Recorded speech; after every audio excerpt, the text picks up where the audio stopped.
Select Board meeting to approve payments for the emergency road repair from July 29, 2021 storm. I'm going to be calling the meeting to order at this time, 6:30. As far as changes to the agenda, I would like to add members of the public. Any other changes to the agenda? Hearing none, we've added that. Right now we have online David Jones. In the office, I have Gwen Tanza and Stan Milgram and myself, Dot Maggio, and Guy Tanza is on the camera. And members of the public, we have Jane. I'm sorry, I don't know your husband's name. John. Oh, John Raleigh, yes. Okay, John and Jane Raleigh, can I help you in some way this evening? We're in the members of the. We just knew it was open to the public and wanted to thank the road crew and No, I and just the think you did a town. great job of making our road accessible. Sure. And if you don't need us, we'll leave you if you don't want us. No, that's fine. Thank you very much for making the effort to compliment the efforts done by the crew to get the roads back in shape after the storm. It's been quite. And I'll add the outreach of the town to the email where I did call 211 and filed a FEMA report in a timely manner. And we hope that the town is compensated as they deserve to be. We hope so too. Yeah, absolutely. All right, if there's nothing else, I'm going to move on to item number 3 to review and move on the accounts payable warrant 2022-11. I'd like to make a motion to amend accounts payable warrant 2022-11 to include the amount of $50,737 total, which is made up of 2 invoices to A.S. Clark & Son. The first one is for $20,254 for work done on the roads between July 30th and August 2nd.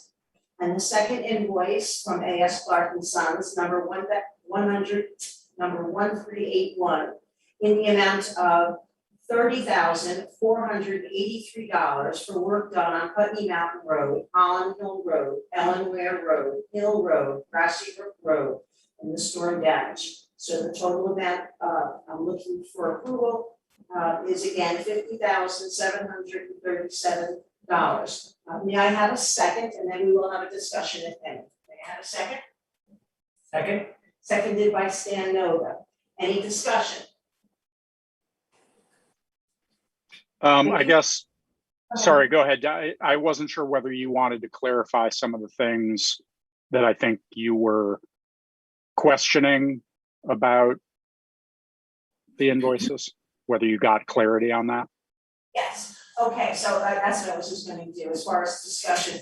There was a question about, first of all of our vendors should expect to be paid in a timely fashion between 30 days to 60 days. Today is day 55 from the date of the storm damage.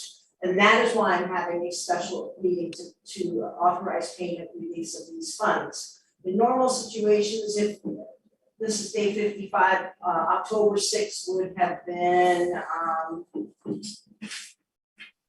67 days from the date of the work. So that's why we're having this special meeting.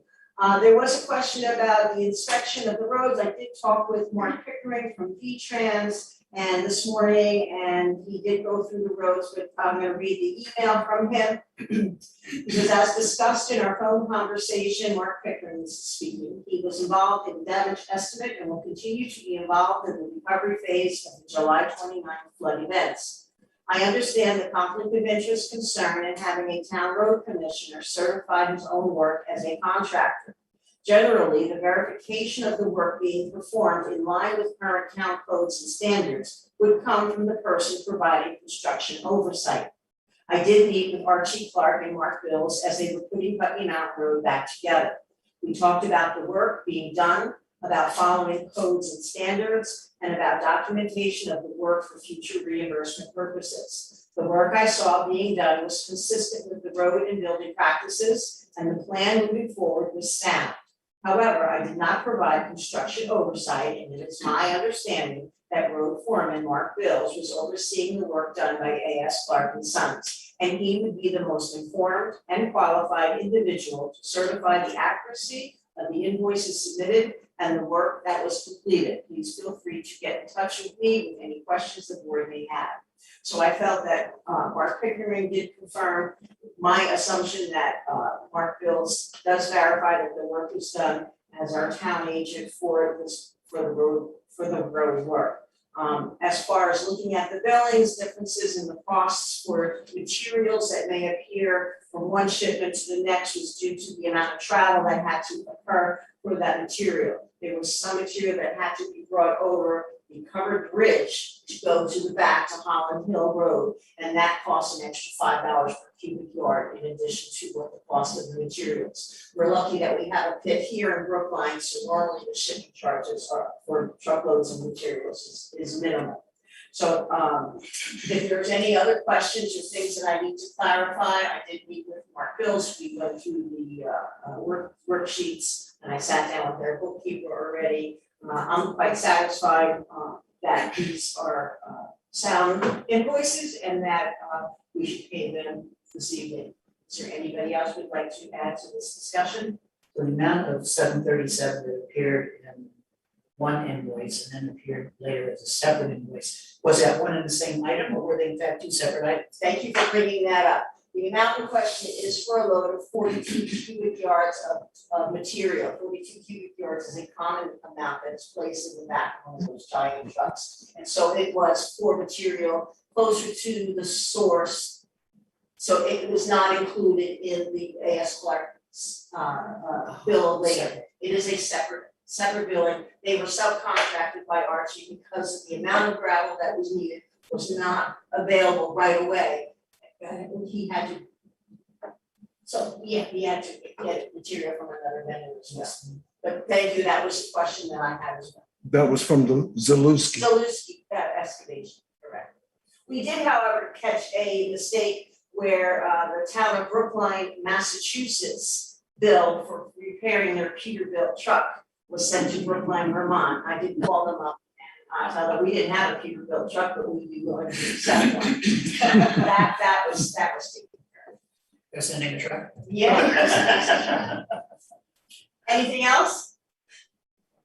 Hearing none, I will follow through with the motion. All those in favor of amending accounts payable warrant 2022-11 to include the amount of $50,737 payable to A.S. Clark and Sons for materials and labor provided for emergency road repair in the July 29, 2021 storm. Please signify by saying aye.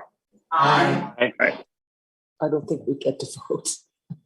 All right, we have unanimous for that. With that, then I will have our assistant treasurer sign the check, and I will deliver to Win Clark the payment for their services. Thank you all for coming in for the special meeting. So nice to see you, Jane and Bob. Yeah, we're up here and we can't get there from here where we live. So we just want the town to know we appreciate their work and thank you all. Thank you. All right, well, thank you very much for taking the time tonight. It was so lovely to meet you. Okay, take care. Bye-bye. Night. Thank you, everyone. Bye-bye. See you all in a week or so. Press the record button. No, she didn't cancel the meeting. I stopped. Oh, I'm sorry. We haven't adjourned the meeting yet. I'm sorry. Oh, yes, thank you. All those in favor of adjourning the meeting signify by saying aye. Aye. All right, the meeting is adjourned at 6:39 p.m. Thank you very much. Dave, you always keep me on my toes.